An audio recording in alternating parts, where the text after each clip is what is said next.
Okay, I think enough time has passed since our last little fiasco that we're ready to finally take a look at Julia Roberts. Who's with me? I'll rip that nasty hair right out of your fucking head. Whoa, easy there. I'll get it. Okay, I get it. We'll do somebody else. Gosh, you guys are all so hostile towards Julia. And me. I'm a little worried for my safety. I'm gonna start the video now. Welcome to A Tough Act to Follow. I'm Preston, aka the Ploominator, and I will be your fish out of water princess here to sing the songs of all the greatest stars on the Hollywood screen. And though there's no shortage of talented actresses in the grander cinematic universe, the focus this time takes us to another one who just commands the screen more and more as the years have gone by. From her earliest moments chasing after young conmen to her much more recent ones standing up to Superman, there really is no other actress quite like six-time Oscar nominee Amy Adams. But what are the specific talents she possesses that help her stand out from the crowd? What skills does she employ that have granted her a nearly 20-year career of continuously better movies? And what secrets keep her roles feeling fresh, powerful, and award-worthy time after time? In short, what is it that makes Amy Adams a tough act to follow?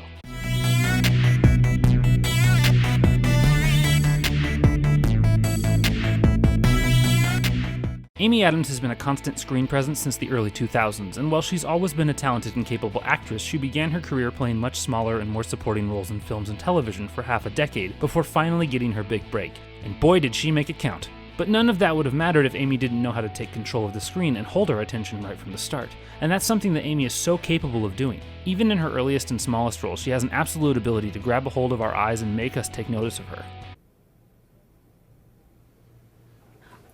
I was born in Japan.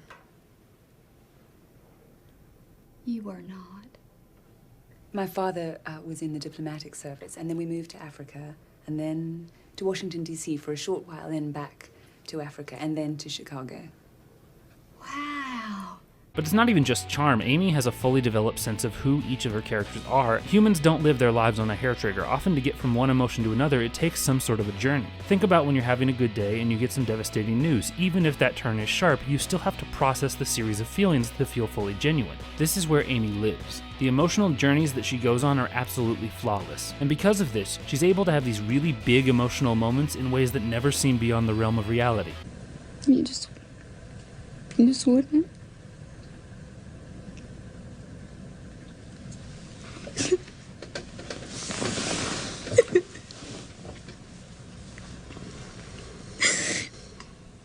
I don't know what he's thinking.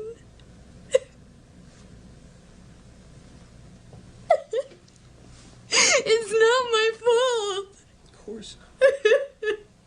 But what if she started out as a character who's much more guarded? Whereas Ashley in Junebug has a very extreme personality, many of the roles Amy excels at are actually characters with a deep sense of weight and history to them. I've talked before about the importance of building a background. People don't exist in single moments, and characters in movies shouldn't either. They should have a lot of pain, or weakness, or struggle brought on by the past trauma and history of the character. And Amy is so good at embodying that, not only emotionally, but physically. She's often able to convey how her past affects her present before she even says a word. You know, those cameras are making a movie about him. You know, he knocked down Sugar Ray Leonard on HBO. That's why they're following around with the camera. Now they're making a movie about his comeback. Yeah, everybody's talking about it, but who are you fighting? Sal Manby. Sal Manby? What kind of name is that? Black and Jewish. Where do they find a guy like that? He's no joke. Former world champ. Former champ. Not only is she able to convey the past physically, but she also builds it into her lines. We haven't really taken a deep look into the idea of subtext yet in this channel, but I think this might be the best time to do so. Often when we talk, we don't just say everything that we're thinking. Often we have deeper meanings behind our words, and even more often the things we don't say have just as much meaning as the things we do. We communicate not just through our words, but through looks, gestures, and other nonverbal reactions, and Amy is amazing at these. Here in The Fighter, she's constantly holding back words or biting her tongue, and when she finally does say something, it has much more power behind it because of all she's done not to say it. Really, what makes you say that? I ain't got no use for you, all right? But my brother loves you. And you can't just run away because of me. He don't deserve that, all right? So I will quit if you want me to quit. You're foolish, Ed. I swear to God. I will quit if it means you come back, all right? But I want you to think about something. Mickey has a chance to do something that I never did. That in my time, I never had. Oh, yeah, my big chance was with Sugar Ray Leonard. I'm so great, I'm the pride of fucking law. And this talent for not needing to speak to communicate is one of the things that draws our eyes to her when she's on the screen, because she mesmerizes us with her thoughts. We're constantly assessing and speculating what's going on when we watch the movies she's in, and especially in ones which are built on premises of intrigue and suspense. We are trying to decipher them as they unravel. We're drawn into this not only tense narrative, but the striking moments which leave us stunned. And Amy is great at controlling herself throughout these moments. She can use her ability to convey tension in her body to keep connection with the audience and make us more invested in the tension of the story than we would be on our own. My ex-husband used to call me a nocturnal animal. What ex-husband? I didn't know you had an ex-husband. Since when? Couple of years in graduate school. It's weird, I've been thinking about him a lot lately, and then recently he sent me this book that he's written, and it's violent and it's sad, and he titled it Nocturnal Animals, and he dedicated it to me. But it's not only the dark and heavy moments that have a lasting impact. As I already said, Amy builds a history, but even more so, she's able to age emotionally throughout the story. She's able to take a character who has already been established in one timeline and then redefine that character for an earlier one. We see this a few times in Nocturnal Animals, and each time it's a really remarkable transformation, and we see just how many details feel similar enough that we realize they're the same character, but they don't have the weight and the hardship that comes from the character later in life. Oh, it's good to see someone I know. Good to see you. You look beautiful, as always. What are you doing in New York City? I'm here for an interview for a scholarship at Columbia. Columbia? I thought that you were at the University of Texas becoming a great writer. A great writer? I don't think so. Well, I am. But And as she goes through the timeline of the movie, these characters get closer and closer until we see that connection. We realize what makes them connected and that they truly are one character at two different points in the journey. So let's take a look at that. If you watch the Adam Driver episode, I think you know what's about to happen. Oh shit, we're going for a three-peat, yo! Just so sensitive and romantic and... weak. Wait, what? Yeah. No, I did Why do not you say that you were weak. You said it so many I did times not before. call you weak. You said it before, so I wanted to say it again. Weak. I did not say you were weak. I did not say you were weak. Do you love me?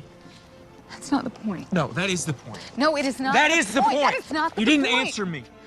But while Amy mostly excels at strong and withdrawn characters, she's not limited to just those types. She's able to let loose and have fun and really just play within the world the movie creates around her. And that joy is just as genuine as the hardship of her other roles. She's not any less invested in the role, even though it's completely outside the realm of normality or encapsulated by a character who is completely living in a fantasy. Literally like in a fantasy. Don't drink that, okay? I have a critically important meeting. Sam is gonna get you home. Sam, Yes. This is Giselle. Giselle, this is Sam. Hi. Be careful. Stay out of trouble. Oh. Oh. It's nice to meet you. It's nice to meet you too. And a character like Giselle, although on the surface very simple to portray, actually requires a very specific bit of tact. It involves understanding the distinction between someone who is dumb and someone who is naive. Dumb characters are ones who often just misunderstand things or even learn them wrong and then stand by that incorrectness. But a character like Giselle is naive. They haven't simply learned certain ideas or customs. And when Giselle does start to learn in this movie, she's able to have this beautiful moment of discovery where she realizes the way the world works and breaks free from her own naivete. Make you so what? You make me so angry. I'm angry. Are you all right? I'm angry. I'm angry. Are you okay? I'm wonderful. Are you sure? And that's because Amy knows how specific she needs to be in every role. Each of these journeys we've been witnessing have had moments that would not be as powerful if they weren't performed by anyone else. But Amy is a master of her craft. She's fully aware of the needs of the role and just how far to push it to never go beyond those needs. Every move and choice is carefully crafted, and the ultimate result is that she's able to make even the simplest roles far more complex and already complex roles unforgettable. Okay, this is where you want to get to, right? That is the question. Okay, so first we need to make sure that they understand what a question is. Okay, the nature of a request for information along with the response. Then we need to clarify the difference between a specific you and a collective you, because we don't want to know why Joe Alien is here. We want to know why they all landed. And because of this precision, Amy is able to break the rules when she needs to. I've often talked about how we're not supposed to play the ending of the movie, but what if you have to? What if the role required you to play the ending because you could see it coming? How would that look? That's exactly what happens to Amy in Arrival. She's acting on a level unlike anything that we've ever seen before. She's playing a character who knows what's coming and is asking constantly if she's fully prepared to face it. She's living in moments concurrently rather than consecutively. And since that's literally impossible for us to do, she has to play intentions far differently than any role she occupies. And it makes the character still feel like a real person in a very unreal circumstance.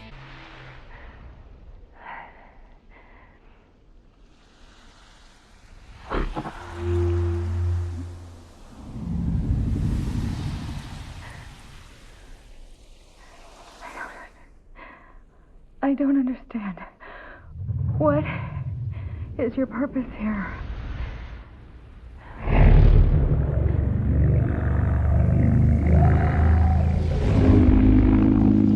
And Amy never makes any of this look like they're not real moments. She's able to live brilliantly within the confines of the story despite the remarkable circumstances. And her performances are constantly getting better because she knows how important the details in these roles are. So why do we like Amy Adams? 1. Amy grabs our attention.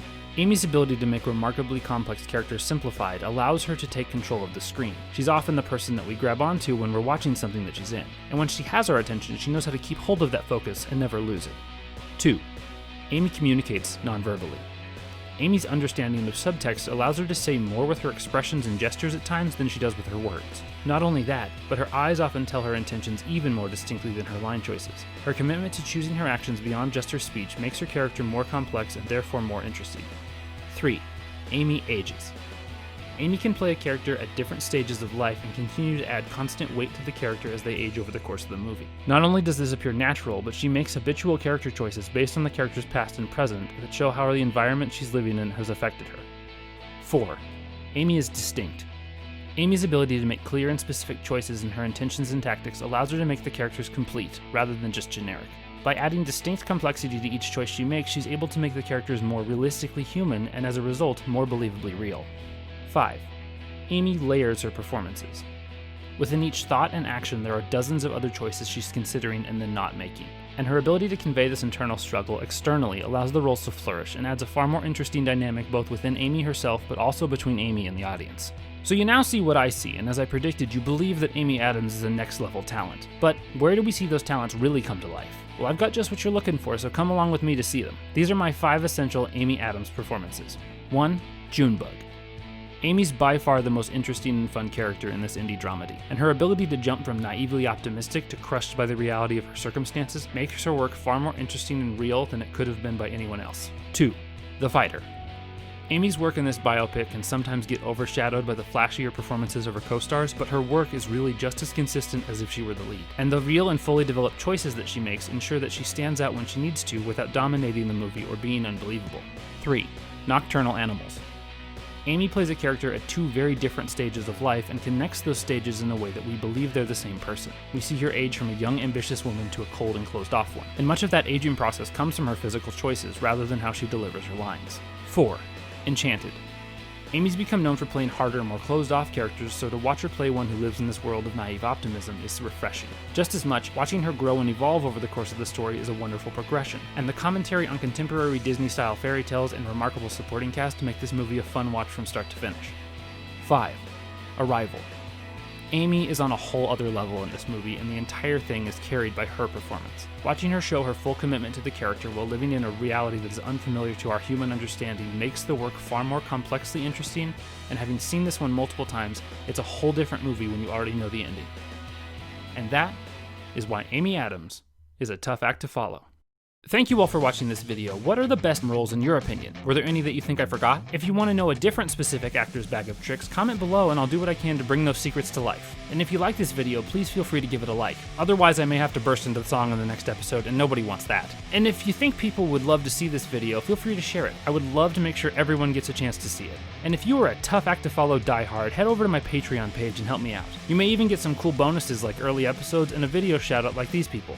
Thanks, Mom and Dad. And to ensure that you never miss a single episode, be sure to subscribe. Thank you for helping me continue to share Hollywood's best kept secrets. And as I always say, thanks for taking the time to get Ploominated.